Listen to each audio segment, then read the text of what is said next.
मेरी आप तमाम लोगों से यह तबन गुजारिश है कि आप अपना एक एक वोट का इस्तेमाल करिए। और वोट का इस्तेमाल इसलिए भी करना ज़रूरी है कि जैसा कि हमने मसाजिद में आइमा इकराम से, जिम्मेदारों की ज़बानों से हम सुन रहे हैं कि वोट एक अमानत है, इस अमानत का आपको इस्तेमाल करना ज़रूरी है। वहीं पर 5 साल में एक मर्तबा अवाम को मौका मिलता है कि वो अपनी पसंद और नापसंद का इज़हार अपने वोट के इस्तेमाल करके दिखाए। मैं ये भी सुन रहा हूं कि बहुत से लोग ये प्रोग्राम बना रहे हैं कि वो फार्म हाउस को चले जाएंगे या फिर छुट्टी मनाने के लिए चले जाएंगे। बच्चों के स्कूल को तातील है, स्कूल छुट्टियों पर है।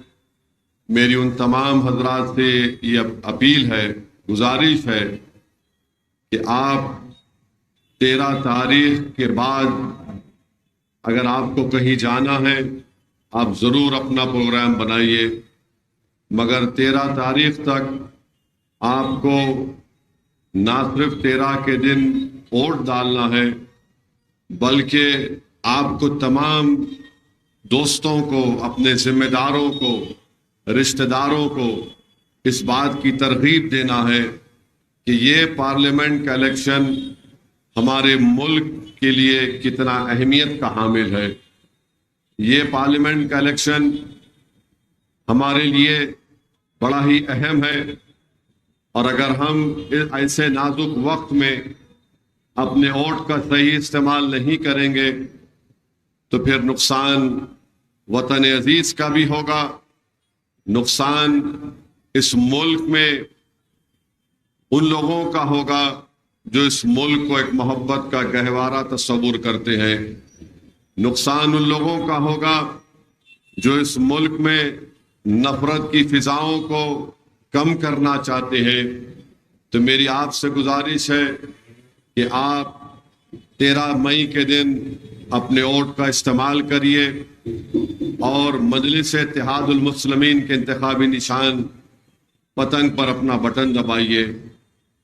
मैं ये भी सुन रहा हूं कि बहुत से लोग ये कह रहे, अगर मैं वोट नहीं डाला तब भी मजलिस कामयाब हो जाएगी। यकीनन मजलिस कामयाब होगी इंशाअल्लाह ताला, उसमें कोई दो राय नहीं है। मगर अगर आप अपना वोट का इस्तेमाल नहीं करेंगे तो फिर आप नरेंद्र मोदी को यह पैगाम दे रहे हैं कि जिसकी हुकूमत ने इस मुल्क के नौजवानों का मुकद्दर बेरोजगारी बनाकर रख दिया, क्या आप नहीं चाहते कि आपकी औलाद को, आपके भाई को या उन पढ़े लिखे नौजवानों को नौकरी और रोजगार मिले? अगर आप वोट का इस्तेमाल नहीं करेंगे तो आप नरेंद्र मोदी से कह रहे कि तुमने जो मेरे नौजवान का मुकद्दर बेरोजगारी बना दिया, मैं उसमें खुश हूं। अगर आप अपने वोट का इस्तेमाल नहीं करेंगे तो फिर आप मोदी हुकूमत से कह रहे कि कीमतें आसमानों को छू रही है, मुझे उसकी कोई फिक्र नहीं है, तुम और कीमतें बढ़ा लो। अगर आप वोट नहीं देंगे तो फिर आप मोदी से कह रहे कि पेट्रोल तो 100 रुपए का हो गया, आप आइंदा उसको 150 रुपए तक लेकर जा सकते हैं। मेरे अजीज दोस्तों और बुजुर्गों, अगर वोट नहीं देंगे, आज 85 रुपए में डॉलर है, आप ये कह रहे हैं कि हाँ वो 100 रुपए हो जाए तब भी मुझे उसकी कोई फिक्र नहीं है। अगर आप वोट नहीं देंगे तो क्या कल अगर तुम्हारे सामने बिल्किस बानो आकर सामने खड़ी हो जाएगी तो क्या तुम उस बिल्किस बानो के आंख में आंख डालकर उससे कह सकोगे कि हम तुम्हारी तकलीफ को अपने सीने में महसूस कर सकते हैं? अगर तुम बिल्किस बानो के अस्मत रेजी करने वाले, उसकी 3 साल की बेटी को कत्ल करने वालों को नरेंद्र मोदी की हुकूमत ने जेल से रिहा करवाया रिमिशन के ऊपर, तो क्या आप उसके खिलाफ वोट नहीं देंगे? मेरे अजीज दोस्तों और बुजुर्गों, अगर आज आप वोट नहीं देंगे तो कल मोदी ये कह रहा है कि मुल्क में यकसा सिविल कोड को नाफिज किया जाएगा। उत्तराखंड में बीजेपी ने यकसा सिविल कोड को नाफिज किया और वहां पर यह कहा गया कि शादी मुसलमानों की निकाह से नहीं होगी, स्पेशल मैरिज एक्ट से होगी। तो क्या आप ये पसंद करेंगे कि इस तरह का यकसा सिविल कोड पूरे मुल्क में नाफिज किया जाए? क्या आप वोट नहीं देकर इस बात को पसंद करेंगे कि मुस्लिम अक़लियत को जो रिजर्वेशन मिल रहा है, जिसकी बुनियाद पर तालीम में और नौकरियों में 4% तहफ़्फ़ुज़ात मिल रहे हैं, क्या आप उससे महरूम होना चाहते हैं? क्या आप ये चाहते हैं कि गरीब ऑटो वाले का बच्चा उस्मानिया मेडिकल कॉलेज या गांधी मेडिकल कॉलेज में ना पढ़े? क्या आप ये चाहते नहीं हैं? क्या आप ये चाहते हैं कि एक ठेला बंडी पर तरकारी बेचने वाले का बेटा वो इंजीनियरिंग कॉलेज में गवर्नमेंट के ना पढ़े? क्या आप ये चाहते हैं कि आपकी बेटी आरडीओ, एमआरओ और डीवाईएसपी ना बने? क्या आप ये चाहते हैं कि आपकी औलाद नर्सेस, टीचर और प्रोफेसर ना बने? तो वोट डालो मेरे भाई, वोट डालने से ही हम पैगाम देंगे। सिर्फ वोट इसलिए मत डालो कि असदुद्दीन ओवैसी को या मजलिस को कामयाब करना है। वोट इसलिए डालो मजलिस को कि पैगाम दो बीजेपी को, नरेंद्र मोदी को कि तुमने हमारे बच्चों को रोजगार नहीं दिया। मजलिस को वोट इसलिए दो आप क्योंकि याद रखिए, नरेंद्र मोदी जो 400 पार की बात कर रहे, वो भारत के आईन को, संविधान को बदलना चाहते हैं। और अगर संविधान में बदलाव होगा या नया संविधान आएगा तो इसका नुकसान हमारे दलित भाइयों को भी होगा। उनका रिजर्वेशन खत्म हो जाएगा। 400 पार का मतलब यही है कि दलितों का रिजर्वेशन खत्म, बैकवर्ड क्लास का रिजर्वेशन खत्म, और एक ऐसा आईन बनेगा जिसमें बात होगी नहीं नहीं किसी को जरूरत नहीं है, सब बराबर है। इस देश में कोई बराबर नहीं है, इस देश में कोई बराबर नहीं है। इस देश में जात पात है और जो कौम को 2000 साल तक दबाया गया, कुचल दिया गया, उनके इंसाफ के लिए रिजर्वेशन जरूरी है। इस मुल्क में कास्टिज्म है, इसी की बुनियाद पर रिजर्वेशन मिलता है बैकवर्ड क्लास के लोगों को। तो ये इन तमाम बातों को सोचकर 13 मई के दिन आपको वोट देना पड़ेगा।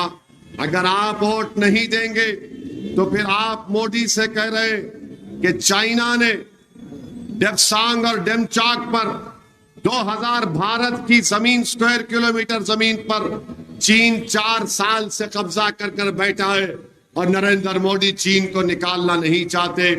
कोई बीजेपी आरएसएस का आदमी बोलेगा कि ओवैसी झूठ बोल रहा है। तो डीजीपी कॉन्फ्रेंस हुई थी, उसमें लद्दाख के सुप्रीटेंडेंट ऑफ पुलिस ने एक कागज नरेंद्र मोदी को दिया जिसको मीडिया ने कैरी किया।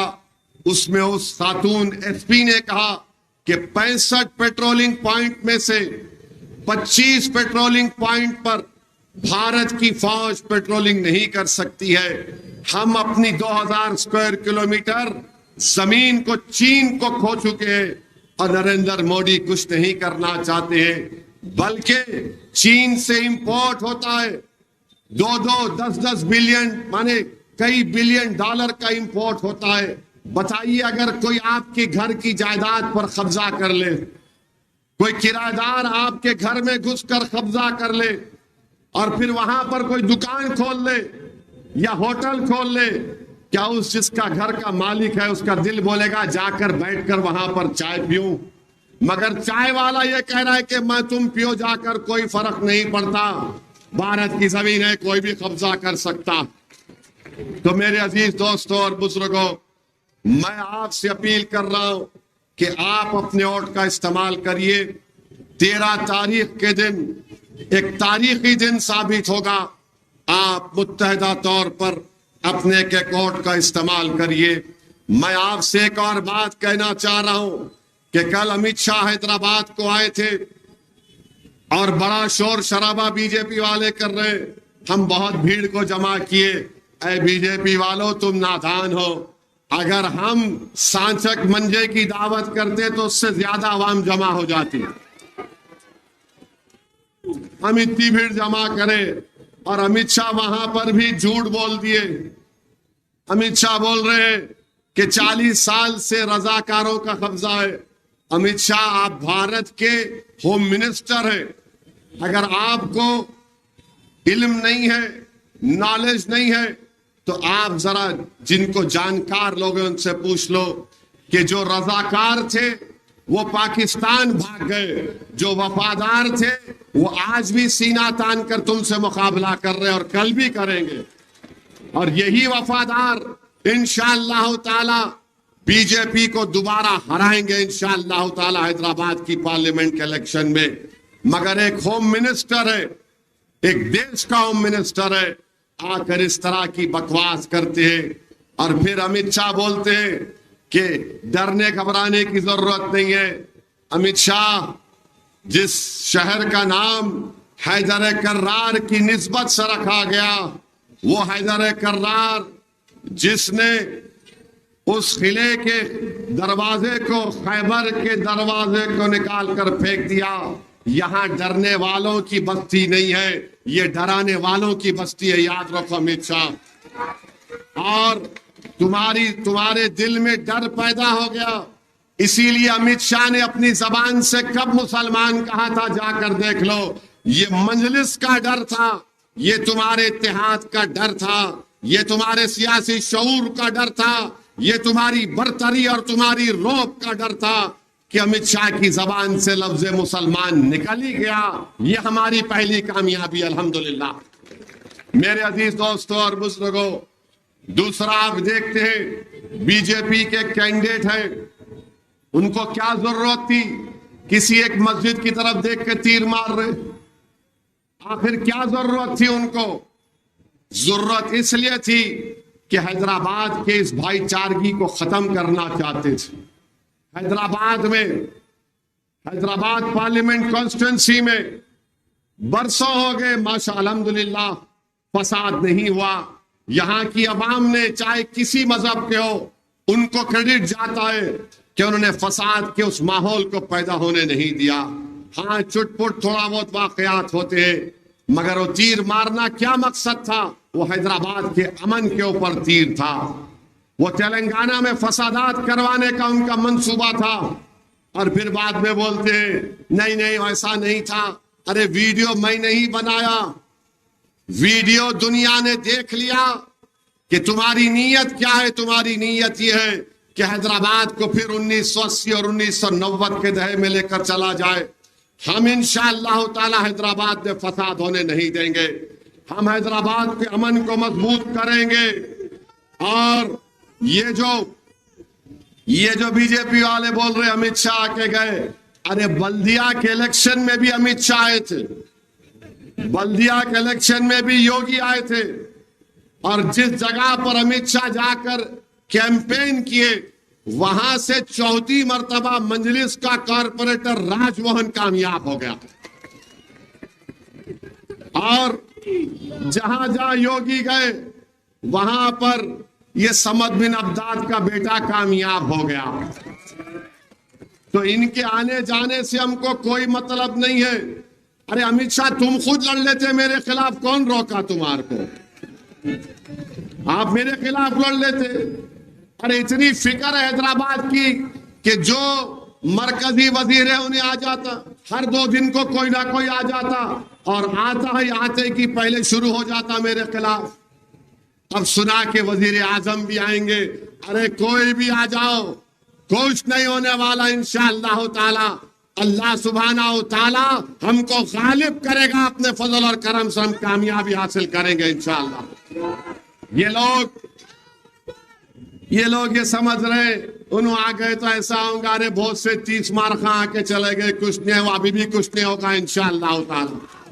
मगर आप बताइए कि नरेंद्र मोदी इस देश के वजीर आजम है, 133 करोड़ जनता के वजीर आजम है, जो जबान का इस्तेमाल देश के और मुल्क के वजीर आजम कर रहे, कह रहे हैं कि 17 करोड़ मुसलमान घुसपैठी है, मुस्लिम खवातीन ज्यादा बच्चे पैदा करती हैं, हिंदू बहनों के गलों से मंगलसूत्र उतार कर मुसलमानों को दे दिया जाएगा।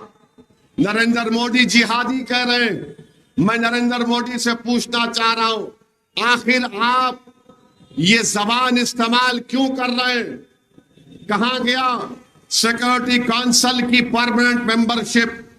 कहां गया चंद्रयान-3? कहां गया 5 ट्रिलियन इकोनॉमी? कहां गया G20 की प्रेसिडेंसी? कहां गया विश्व गुरु? सब खत्म हो गया तो नरेंद्र मोदी अपनी ओरिजिनलिटी पे आ गए। और वो क्या ओरिजिनलिटी है कि मुसलमानों को गाली दो। मेरे अजीज दोस्तों और बुजुर्गों, मैं नरेंद्र मोदी से पूछना चाह रहा हूं, आखिर आप हमको ही क्यों गाली देते हैं? आखिर आप अल्पसंख्यक समाज को, मुसलमानों को क्यों गाली देते हैं? मैं भारत के अल्पसंख्यक समाज, अक़लियतों, मुसलमानों से खास तौर से अपील कर रहा हूं और आपको बता रहा हूं कि गुजरात में एक मरकजी वजीर है, उनका नाम रूपाला है। उनका नाम रूपाला है। रूपाला ने अपनी तकरीर में राजपूतों के बारे में, क्षत्रियों के बारे में, ठाकुरों के बारे में कुछ बकवास बक दिया, जिससे उनको, उनके जज्बात को ठेस हुई। 1 लाख का जलसा गुजरात के राजपूतों ने किया और तय किया कि हम बीजेपी को वोट नहीं देंगे। उसका असर राजस्थान के राजपूतों ने कहा कि बीजेपी को नो वोट। मगर अभी उत्तर प्रदेश में पहला फेज कलेक्शन हुआ तो राजपूतों ने कहा कि बीजेपी का बायकॉट। अब पूरे मुल्क का राजपूत कह रहा है कि हमारी तौहीन रूपाला ने किया। बताओ, हमारे पास भी कोई इज्जत नफ्स है या नहीं? अगर है या नहीं, आपको तय करना है। क्या हमारे जज्बात को ठेस नहीं पहुंचेगी? क्या हमको तकलीफ नहीं होती है कि एक मुल्क का वजीर आजम हमको घुसपैठी कहता है, जिहादी कहता है, हमारी बेटियों को कहता है कि ज्यादा बच्चे पैदा करते? अरे सबक हासिल करो इन राजपूतों से, ठाकुरों से, जिन्होंने अपनी इज्जत नफ्स को बता दिया, हमियत को बता दिया और बीजेपी को डरा के रख दिया। मेरे भाई, याद रखो, अगर आप अपनी इज्जत नफ्स और हमियत के सामने रखकर बीजेपी के खिलाफ वोट नहीं देंगे, आज ये कह रहे हैं, कल कुछ और भी कहेंगे।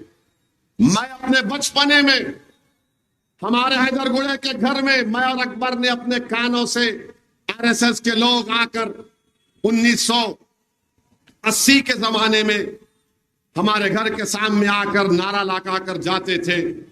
हमारे एक मरहूम ताया थे, वहीद भाई, अल्लाह उनकी मग़फ़िरत करे, मैं और अकबर उनके बाजू बैठते थे। एक 10-15 लोग आते और नारा लगाते, ओवैसी कब्रिस्तान या पाकिस्तान का नारा लगाते थे और हमारे ताया मरहूम हम दोनों को बिठाकर भागते थे और वो पीठ दिखाकर भाग जाते थे। आज यही फिर सुन रहे हम लोग और मुल्क का वजीर आजम बोल रहा है। मुल्क का वजीर आजम हिंदू मुसलमान की जबान में बात कर रहा है। बताओ फिर इस देश का क्या होगा? मैं आपसे अपील कर रहा हूं कि अपनी इज्जत नफ्स के लिए, अपने ऑनर और डिग्निटी के लिए हमको अपने इन चीजों को सामने रखकर वोट का इस्तेमाल करना पड़ेगा। बल्कि सिर्फ हैदराबाद की आवाम से नहीं कह रहा हूं, जहां कहीं भी मेरी आवाज अल्लाह पहुंचाएगा किसी भी तरीके से, मैं उनसे अपील कर रहा हूं कि अपनी इज्जत नफ्स और हमियत को सामने रखकर वोट का इस्तेमाल करो बीजेपी के खिलाफ। मैं वजीर आजम से पूछना चाह रहा हूं, आप में हिम्मत है तो किसी और के खिलाफ बोल के दिखाओ। तुम सिर्फ अक़लियतों के बारे में बकवास बकते हो। मुल्क के वजीर आजम को माफी मांगनी चाहिए इस तरह की जो बकवास वो करे जा रहे हैं। और नोट कर लो मेरी इस बात का, अभी और कई फेजेस होंगे इलेक्शन के। नरेंद्र मोदी की जबान और ऐसे अल्फाज निकालेगी। मॉडल कोड ऑफ कंडक्ट है, मगर लगता है नरेंद्र मोदी कह रहे कि मोदी कोड ऑफ कंडक्ट चलेगा इस मुल्क में। नरेंद्र मोदी, अगर तुम मोदी कोड ऑफ कंडक्ट चलाओगे तो अल्लाह ने मुझे भी जबान दी, मैं इतना बोल सकता हूं, इतना बोल सकता हूं तुम्हारे बारे में कि तुम पानी पानी हो जाओगे, याद रखो। मगर इलेक्शन के कानून है, मॉडल कोड ऑफ कंडक्ट है। मैं अपने हाथों से मॉडल कोड ऑफ कंडक्ट की धज्जियां नहीं उड़ाना चाहता हूं।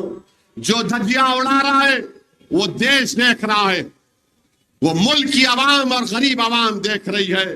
और जहां तक मोदी का बोलना कि हिंदू बहनों के गले से मंगलसूत्र निकालकर मुसलमानों को दिया जाएगा, नरेंद्र मोदी आप झूठे हैं, झूठ बोल रहे हैं। रिजर्व बैंक ऑफ इंडिया का डेटा बोलता है कि 5 साल में 2019 से 24 तक भारत की महिलाओं ने, जिसमें सब मजहब के लोग महिलाएं, उन्होंने 1 लाख करोड़ का सोना रखाकर कर्जा लिया बैंकों से, 1 लाख करोड़। और नरेंद्र मोदी बोल रहे कि हिंदू बहनों के गले से मंगलसूत्र निकालकर मुसलमानों को दिया जाएगा। नरेंद्र मोदी, क्या आपको इन महिलाओं से फिक्र नहीं है, तकलीफ नहीं है? आप तो बोलते नारी शक्ति, मैं महिलाओं का भाई हूं। अरे आप कैसे भाई हैं? 5 साल में तुम्हारी हुकूमत में 1 लाख करोड़ का सोना रखाकर, गिरवी रखाकर हमारी खवातीन महिलाओं ने पैसा लिया। क्यों लिया? गरीब है। क्यों लिया? कोई मर गया होगा या ऑपरेशन कराना है। क्यों लिया? कर्जा देना है। क्यों दिया? बेटी की शादी करवाना है। क्यों लिया? बच्चे को पढ़ाना है। और नरेंद्र मोदी हिंदू मुसलमान की बात कर रहे हैं। मेरे अजीज दोस्तों और बुजुर्गों, ये इनकी असली मोहब्बत है। बार बार बीजेपी वाले बोलते मुस्लिम वोट बैंक, मुस्लिम वोट बैंक। अरे बीजेपी वालों, तुम्हारे दिमाग पर पर्दा पड़ चुका है। इस मुल्क में कभी मुस्लिम वोट बैंक नहीं था। हाँ, एक बैंक है जिसके जरिए से नरेंद्र मोदी ने अपने चाहने वालों को 6,000 करोड़ का लोन दिलवाया। 6,000 करोड़ का लोन। आप बताइए, एक गरीब, चाहे दलित हो, मुदिराज हो, मुनुर कापू हो, मुसलमान हो, 15 लाख का लोन अगर अप्लाई करेगा बैंक में तो 30 बार उसको चप्पल घसना पड़ता है, लोन नहीं मिलता। मगर मोदी अपने दोस्तों को 6,000 करोड़ का लोन दिला दिया। 6,000 करोड़ का लोन। तो मेरे अजीज दोस्तों और बुजुर्गों, मेरी आप तमाम से अपील है कि आप लोग अपने वोट का इस्तेमाल करिए 13 मई को। और एक हमारे हैदराबाद के एक जिंदा दिलान माने मज़ाहिया एक शायर है, उनका नाम हरी सिंह है। अब हरी सिंह ने जो लिखा, किसके बारे में लिखा वह आपको समझना है, मैं नहीं बोलूंगा, आप साहेब अकल है। हरी सिंह ने लिखा, अम्मा बाबा को भूल गया हौरे,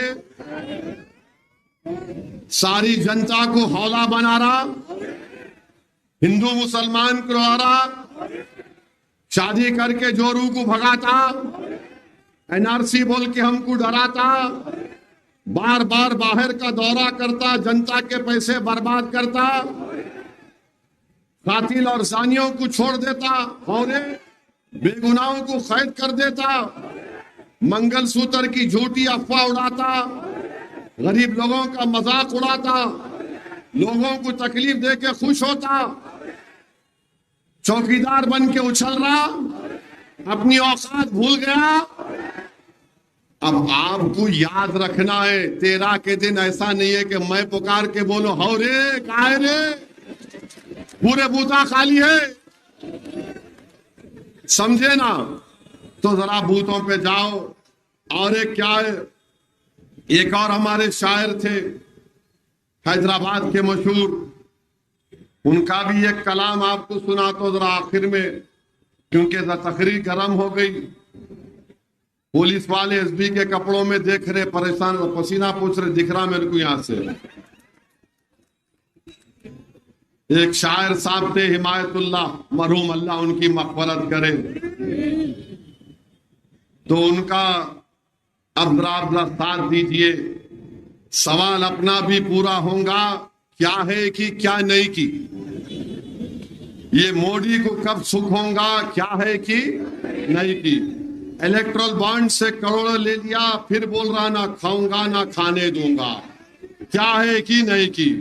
ये गारत का घड़ा भरता नहीं होगा, क्या है कि क्या नहीं की। मुसलमानों को घुसपैठी बोलूंगा लेकिन हबीबी से गले मिलूंगा, क्या है कि नहीं की। 27 घंटे काम करके मुल्क को बैगन में मिलाऊंगा, 5 साल और मिले तो फिर यही करूंगा, क्या है कि नहीं की। अब इसमें थोड़ा इजाफा आज हुआ है। अब वो इजाफा ये है, मुसलमान मुसलमान करते जा रहे, क्या करते क्या नहीं की। नफरत की दीवारें बना रहे, क्या करते कि नहीं की। और पहले खाली मुंह से अपने जहर उगलते थे, अब तो बुलडोजर चला रहे, क्या करते कि नहीं की। तकरीरों में देखो इनकी जमहूरियत के नारे हैं, सवाल करे तो जेल में डाल रहे, क्या करते कि नहीं की।